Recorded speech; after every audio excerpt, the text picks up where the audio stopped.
Sí, sí, disculpen, es que no estaba hablando, fui por un poquito de agua.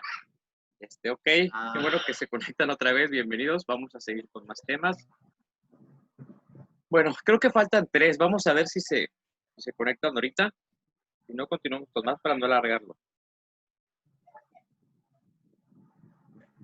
Oiga, profe, yo tengo una pregunta sobre mi caso que apenas estoy terminando este módulo.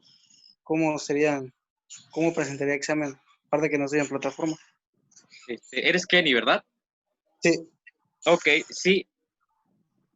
Ahorita que terminemos esta sesión, ya que terminemos este contenido, me voy a comunicar contigo para platicar bien cómo vamos a estar trabajando. Porque sí, qué bueno que me lo recordaste. Tengo pendiente una llamada contigo para explicarte cómo se va a venir suscitando todo esto, ¿verdad?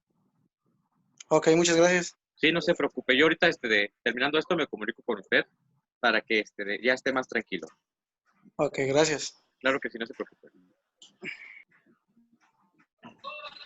Bueno, vamos a continuar entonces. Nos quedamos en esto, ¿verdad? La expresión matemática de la ley de Joule. Entonces, 0.24 es una constante, la constante de Joule. ¿Sí? Esa va a ser la misma siempre. Y es intensidad de corriente eléctrica, o sea, la intensidad que circula a través del conductor, elevada al cuadrado. R es la resistencia del conductor expresada en ohms. Y T, esta T minúscula que vemos aquí, es el tiempo. El tiempo que dicha corriente va a estar circulando por este conductor expresada en segundos. ¿Sí? Muy importante, mucho ojo, pues donde se suelen confundir muy seguido, pero esta T siempre se expresa en segundos, ¿ok? Es decir, que la T son los segundos de esto, ¿no? Del tiempo. Es correcto, es el tiempo que va a estar circulando esa corriente. Es decir, si tú tienes conectado un ventilador por 2 horas, esas 2 horas lo transformamos en segundos y así calculamos el calor que va a generar durante esas 2 horas. ¿Ok? Ok. Sí. Bien. Vamos a ver entonces un poquito más ahorita. Y vamos a ver la ley de Joule. ¿Ok?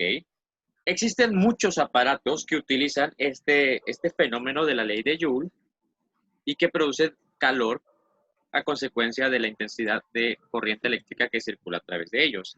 Y hay muchos utensilios y muchos aparatos que utilizamos en favor de haber descubierto esta ley de Joule, ¿sí? Sí. Es decir, una corriente relativamente alta en ocasiones circula por una bobina, ¿sí? Sabemos que es una bobina. Vamos a ver, aquí está la foto.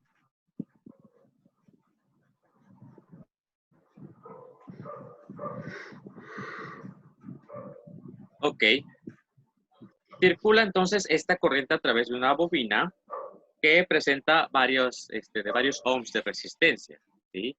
El alambre de esta bobina se fabrica con aleaciones especiales y está calculado para resistir cierto tipo de calor, ¿sí? Cierta carga de energía, cierta cantidad de intensidad de corriente eléctrica, ¿sí? Para que este cable no se derrita y llegue al punto de fusión, es decir, que derrita el alambre y pueda provocar un cortocircuito, ¿sí? Hay muchas aleaciones especiales que se utilizan para realizar bobinas y que soporten cierta cantidad de calor por periodos prolongados de tiempo. La más conocida es el nicromel, ¿sí? Es un metal que está constituido por níquel y cromo al 80%. Bueno, el aparato producen calor, ¿sí? Podemos generar calor a través de la electricidad. Tal vez esto nos parezca muy obvio hoy en día, pero antes no era tan obvio. La electricidad, el calor eran cosas completamente diferentes para nuestros antepasados, aunque ahora sean conceptos que ya tenemos pues bastante bien inferidos. Por ejemplo, una plancha, la verdad es que la plancha ahora la conectamos y podemos generar calor con ella y así alisar la ropa. Cuando antes las planchas eran pedazos de metal, así rudimentarios, que se colocaban sobre leña, sobre lumbre para calentar, ¿verdad? Una tostadora eléctrica de bobinas o tostar el la estufa ya ni aceite, solo producido mediante la electricidad. Es que pues algunas comidas, ¿verdad? Está la bobina, es una lo general de ya, bueno, la electricidad es un caso, este ejemplo, para aquí me da cuenta una cantidad de electricidad termina formada en energía lumínica y esta cantidad lumínica se forma. Es decir, si nos damos cuenta, ese alambre está produciendo cierto brillo o cierta cantidad de electricidad de la corriente eléctrica que circula por él. Y que esa intensidad lumínica produce, si que nosotros tocamos este cable, posiblemente podamos quemarnos, porque es algo muy hace pues, de 10 años, y que se sigue utilizando también ya de manera menos frecuente, pero también lo tenemos a disposición. Son los bombillos incandescentes, ¿verdad? Como vemos el principio de trabajo de estos bombillos era muy simple. Entraba la corriente eléctrica, atravesaba estos cables, pasaba a través de este filamento la corriente eléctrica, un filamento hecho de tuxteno, y la intensidad o la cantidad de pasaba hacía calentarse, sin calentar con la lumínica, y así te pones en un cuarto pues un poco reducido con un foco incandescente, vas a electricidad. Que yo sepa, y me pusieron a hacerlo en la primaria, Ajá. Era agarrar uno de esos bombillos y por el calor que generaba, me lo ponía arriba de un huevito y el huevo eclosionaba. Es correcto, es correcto. Es que iluminan la acción de la energía eléctrica en lumínica, pero dicha energía lumínica también se transforma en calor. ¿Sí? Ok. Vamos entonces a algunos ejemplos de la ley de Joule, que vayamos entendiendo un poquito mejor cómo aplicar esta ley de Joule, cómo cuantificar esa energía calorífica expresada en calorías. Ok, vámonos en el primer ejemplo entonces. Nos dice que por una resistencia de 30 ohms de una plancha eléctrica, o sea, una plancha normal de las que tenemos en casa, ¿sí? Circula una corriente que estar conectada a una diferencia de potencial de 120 volts. ¿Qué cantidad de calor hace esta plancha en 5 minutos? ¿Ok? La normal, una plancha doméstica conectada a una automática de corriente de 120 volts, que tiene una resistencia, y por ella sirve 4 amperes. ¿Qué nos pide el problema? ¿Cuánto calor hace en 5 minutos? ¿Qué es lo primero que tenemos que hacer? Recurrir a nuestra fórmula general de la ley de Joule, que nos dice que Q, o calor producido igual a constante de Joule, de 0.24, de la corriente eléctrica, no nos expresa aquí de manera textual, pero sabemos que al decirnos que trabaja, que circulan 4 amperes eléctrica, ¿verdad? Nos pide acá la R, resistencia de 30 ohms, y el tiempo nos dice, pero acuérdense que el tiempo se trabaja en segundos. Vamos a calcular, es nuestra vamos a ver, y vale 4 amperes, porque nos dice que es la intensidad, es la corriente eléctrica que circula a través de la R, que es R, el tiempo, y la se reproduce en 5 minutos. Tiempo es igual, pero recordemos mucho, ojo, que ley de Joule, el tiempo lo vamos a trabajar en segundos. ¿Cuántos segundos tiene un minuto? 5, digo, 300. 60, disculpe. 60. Claro, un minuto tiene 60 segundos. Entonces, si queremos saber la cantidad de segundos que tiene 5 minutos, pues multiplicamos 60 por 5 y nos da 300. 300 segundos. En 5 minutos existen 300 segundos. Perfecto, ya tenemos todos nuestros datos. Ya podemos trabajar. Esto va igual a constante de 9 multiplicado por I. ¿Cuánto vale I? 4 amperes. ¿Ok? Aquí está 4 amperes, pero la fórmula ponemos a la cantidad, cerramos y le vamos al ahí está. Ok, 300 segundos. Aquí está 300 segundos. 300 segundos siempre, ¿ok? Los 300 lo vamos a multiplicar, ¿verdad? Ok, resolver esto de acuerdo a la jerarquía de operaciones. ¿Cómo lo vamos a hacer? Primeramente, para respetar la jerarquía, tenemos que resolver esto que está aquí adentro. Es una potencia, ¿ok? 4 luego al cuadrado nos da esto. O 4 elevado al cuadrado. 16. hacia 16. Entonces, 2.26 amperes. Y 30 y 30 ya podemos multiplicarlo. Entonces, podemos hacer la calculadora o luego lo vamos a aplicarlo todo de un clic. Si es palabra científica, escribirlo así todo junto. 0.246 por 30 por 2. ¿Cuánto nos da?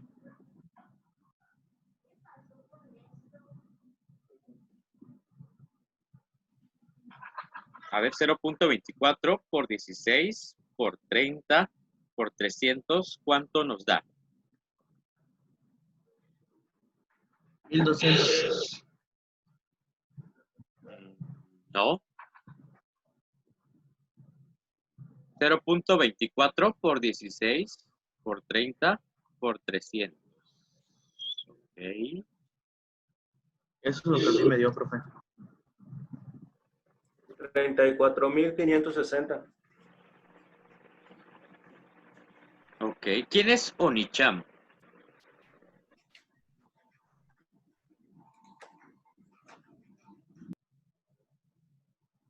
Ok, aquí tengan mucho cuidado con los resultados, ¿verdad?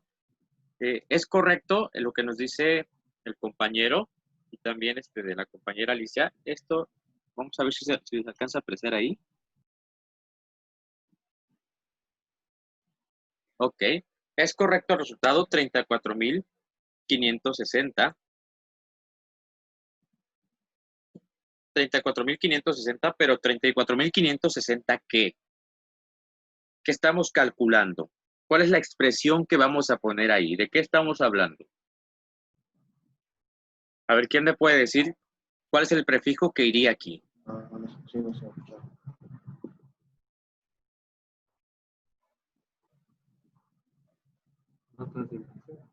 Recuerden que estamos trabajando con intensidad calorífica. Es decir, que el resultado nos va... Le voy a decir que voy a salir y voy a volver a entrar. El resultado nos va a ser expresado en calorías, ¿verdad? Porque Q, recuerden que estamos trabajando con intensidades de calor, energía calorífica, o sea, calorías. Son 34.560 calorías, ¿ok?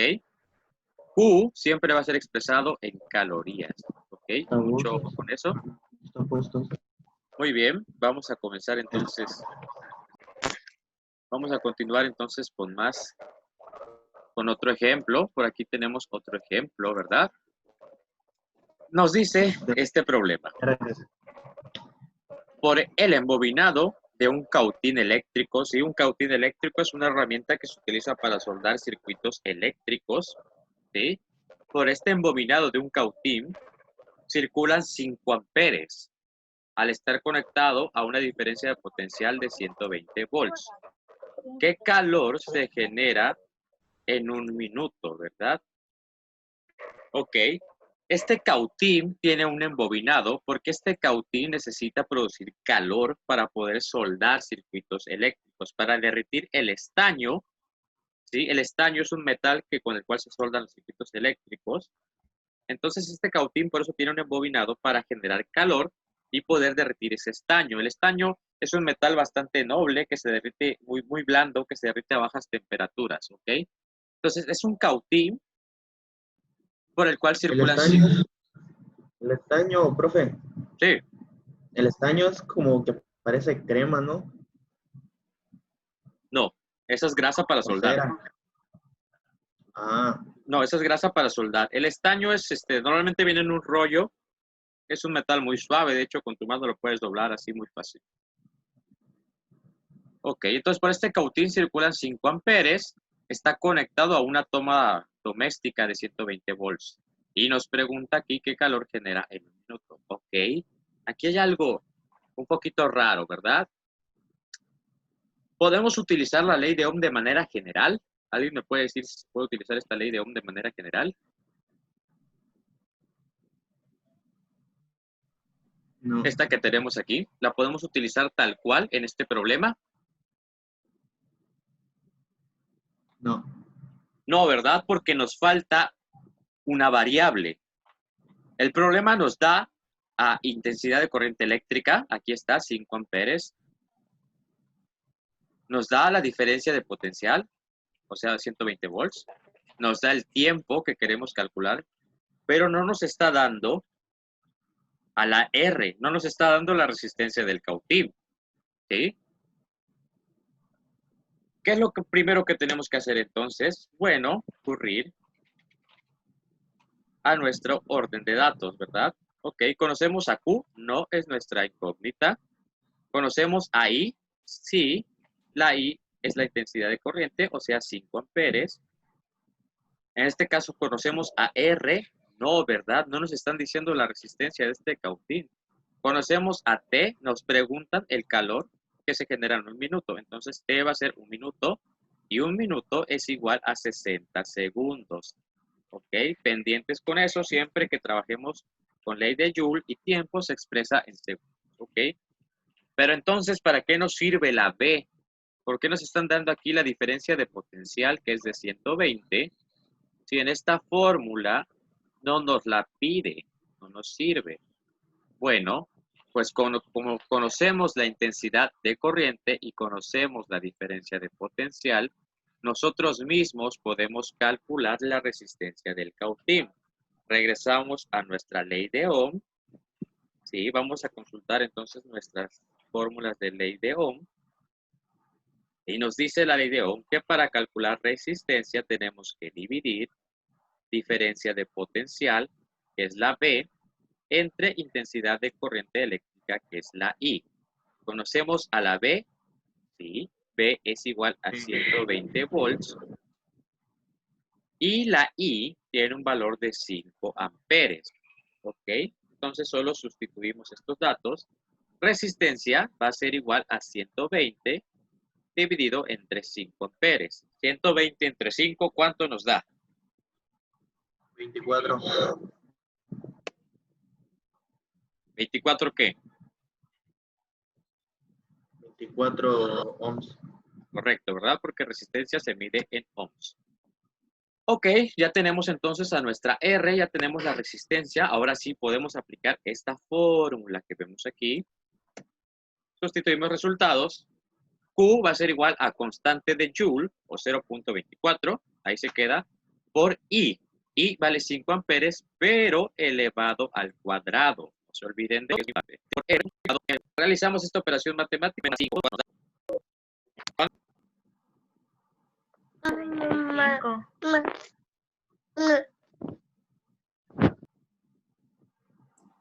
No, recuerden que un número elevado al cuadrado es por sí mismo. Así es. Ok, ya tenemos entonces aquí que podemos realizar la operación. 0.24 por 4 por 0.24 por 25 por 24 por 0.24. 0.24 por 24.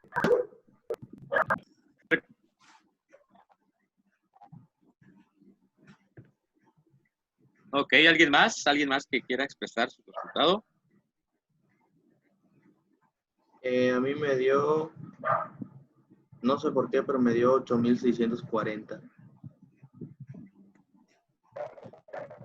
Así es correcto. Ah, es verdad. 8640, ¿verdad? Yo puse 0.024. No, es aquí como está, mira, 0.24. No sé, yo puse 0.024, pero Sí, aquí sí. me dio 864. Ah, ok. Sí. 8640, ¿qué? Calorías, ¿verdad? Estamos trabajando con unidades caloríficas. Correcto, muy bien. Último ejemplo de la ley de Joule.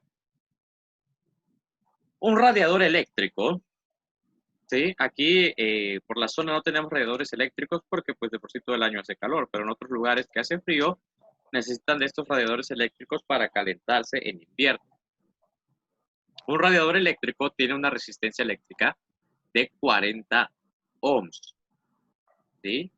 Y por este circuito, circula una intensidad de corriente eléctrica de 3 amperes durante 30 minutos. ¿Cuánta energía consume? ¿Cuánta energía consume? Ahora ya no cuánto calor genera, sino cuánta energía consume expresada en joules. Ya no vamos a calcular cuánto calor está generando esta conexión, este aparato, sino vamos a calcular cuál es la energía que consume durante 30 minutos, ¿sí? Ok. Esta es una variante de la ley de Joule. Es una fórmula que es una variante que nos sirve para calcular la cantidad de energía que consumen los aparatos electrónicos durante cierto tiempo. Y esta es la fórmula o la variante de esta fórmula, ¿verdad? E, que es la energía consumida, va a ser igual a I, intensidad de corriente al cuadrado, por R, que es resistencia, por T. Bastante familiar, ¿verdad? Lo único que hicimos fue quitarle la constante de Joule. Todo lo demás se quedó igual. Vamos entonces a conocer nuestros datos. Conocemos a E, no es lo que queremos saber, es nuestra incógnita. Conocemos a I, aquí nos dice que la intensidad de corriente eléctrica es de 3 amperes, entonces I es de 3 amperes. Conocemos a R, aquí nos dice que la resistencia es de 40 ohms, resistencia es de 40 ohms. Y conocemos la T, sí, la T está trabajando durante 30 minutos.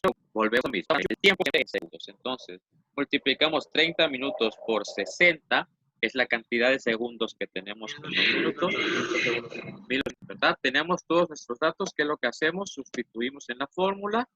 Ok, E va a ser igual a I cuadrada. I vale 3 amperes. Nada más lo elevamos al cuadrado.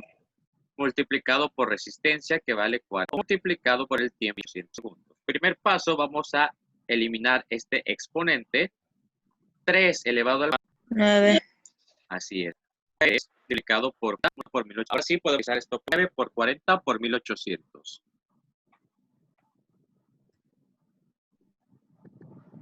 ¿Cuánto nos? 648,000. ¿Qué? No. Joules, ¿verdad? Esta forma, el resultado va a ser expresado en joules. Y los joules se representan con la letra J. ¿Okay? Perfecto. Entonces, con esto concluimos la ley de... ¿Alguna duda hasta aquí? ¿Todo bien? ¿Todo claro? Sí. A ver, dígame. En la ley de Joule se expresa toda la ley de Joule con J, Es correcto. ¿no? Recuerde que la ley de Joule nos sirve para calcular cantidad de calor que produce un circuito. Cuando calculamos cantidad de calor, los resultados van a ser expresados en calorías. Y cuando utilizamos la fórmula para calcular el calor, utilizamos la constante de Joule, o sea, 0.24.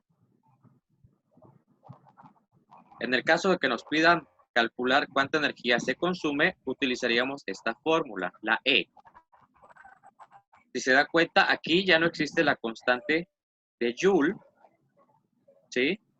Y cuando utilicemos esta fórmula, todos los resultados. Mientras que cuando usemos la fórmula anterior, los resultados van a ser expresados en calorías.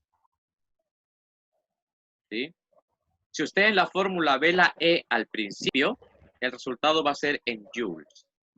Si usted en la fórmula ve la Q al principio, el resultado va a ser expresado en calorías.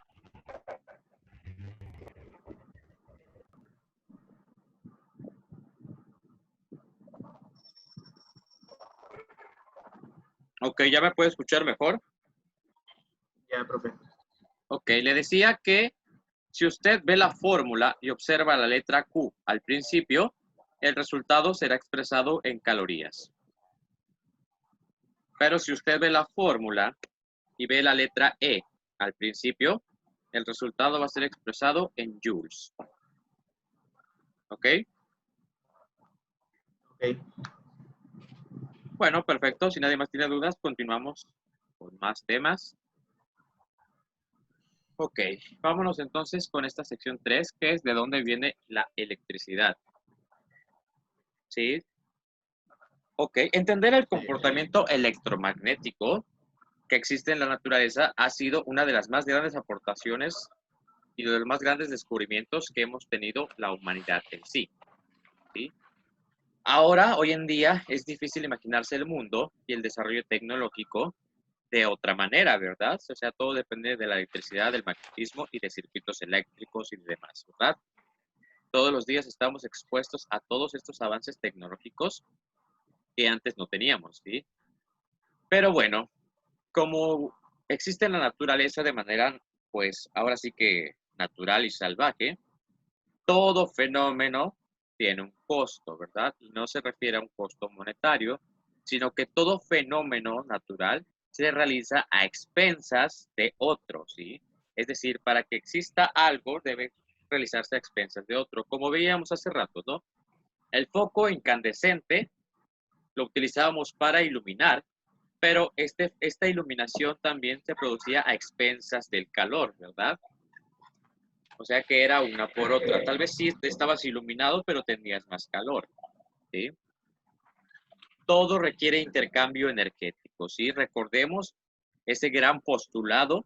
La energía no se crea ni se destruye, solo se transforma, es real. Todo lo que ocurre en la naturaleza y todo lo que ocurre en esta vida, en esta dimensión, requiere intercambio energético, ¿sí? Usualmente a diario vemos en el Facebook y en todos lados que de repente vemos ahí propaganda de que crea energía con este simple paso. Que desde que vean un título así en cualquier lado, va a ser fake, es falso, ¿sí? Nadie puede crear energía de la nada.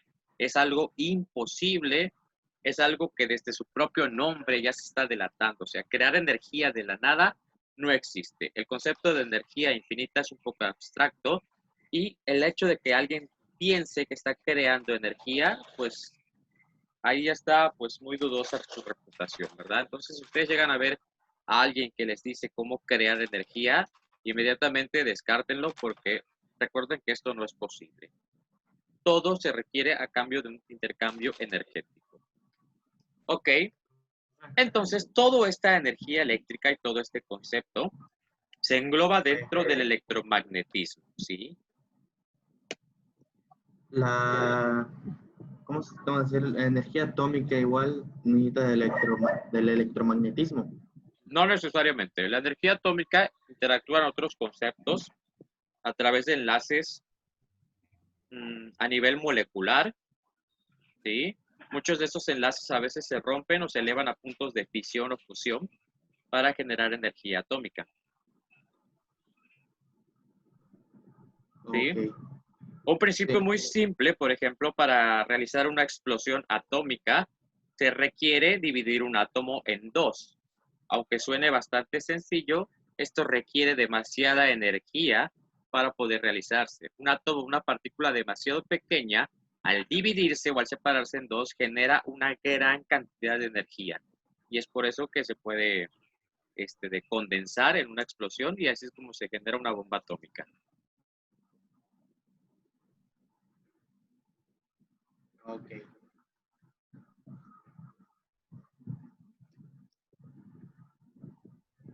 Ok, aunque ustedes no lo crean, en la antigüedad el concepto de magnetismo y de electricidad eran considerados pues entes totalmente diferentes, ¿sí? Eran considerados ciencias o por así decirlo, de materias completamente separadas una de la otra, ¿sí? No había un punto en el que se pudieran unir. Tal vez actualmente electricidad y magnetismo tengamos muy en cuenta que van de la mano, pero esto no siempre fue así.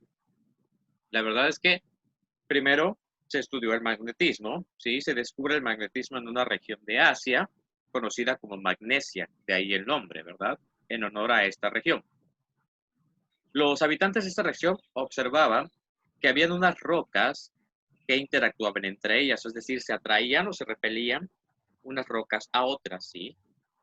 Lo que ocurría es que en esta región de Magnesia era muy rica en óxido de hierro, ¿sí? El óxido de hierro es un material con el que están formados los imanes, ¿sí? Los imanes de color negrito con los que usamos para pegar cosas en el refri, tienen gran cantidad de óxido de hierro en su interior, ¿sí?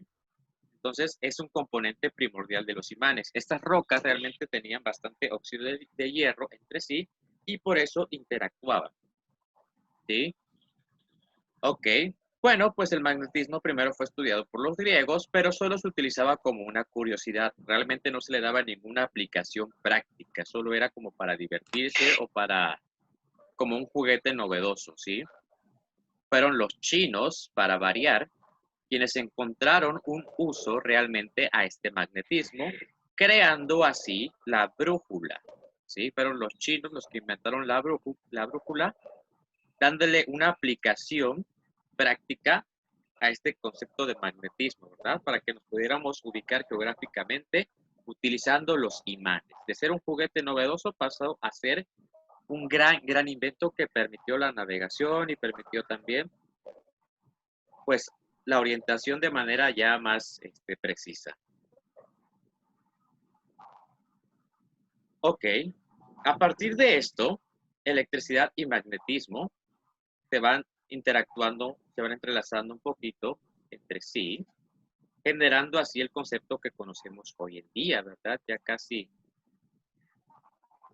pues de manera inconsciente a veces ya los relacionamos entre sí, ¿verdad? Pero no siempre fue así. Muchos años atrás se pensaba que estos conceptos pues eran independientes, ¿verdad? No fue hasta 1819 que fue un científico, un físico, Hans Christian, que demostró que una corriente eléctrica puede generar efectos similares a los de un imán. Esto fue un boom, fue un descubrimiento bastante interesante y que trajo muchas aportaciones consigo, ¿sí? El descubrir que una corriente eléctrica puede generar efectos que simulan a un imán o efectos muy similares a los que se produce un imán, realmente trajo consigo toda una revolución industrial, ¿sí? Todos estos efectos fueron un puntapié o fueron un desplante para mayores descubrimientos que al día de hoy siguen trabajando con este principio muy básico, ¿sí? A partir de este momento, la electricidad y el magnetismo quedó al descubierto y muchos científicos adoptaron este estilo de vida y dedicaron su vida a la ciencia y al electromagnetismo, ¿sí? Como André Ampère, ¿sí? Suena su nombre, ¿verdad? Él es el inventor de la ley de Ampère. Carl Gauss, que también tiene por ahí una ley muy interesante. Y el inglés Michael Faraday, ¿verdad?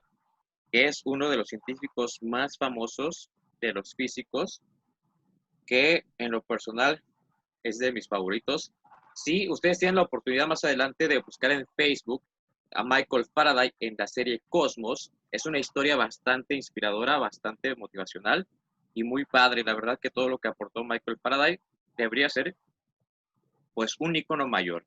Ya se va a cerrar el Zoom, vuelvan a entrar por favor en el enlace de el WhatsApp y nos vemos enseguida.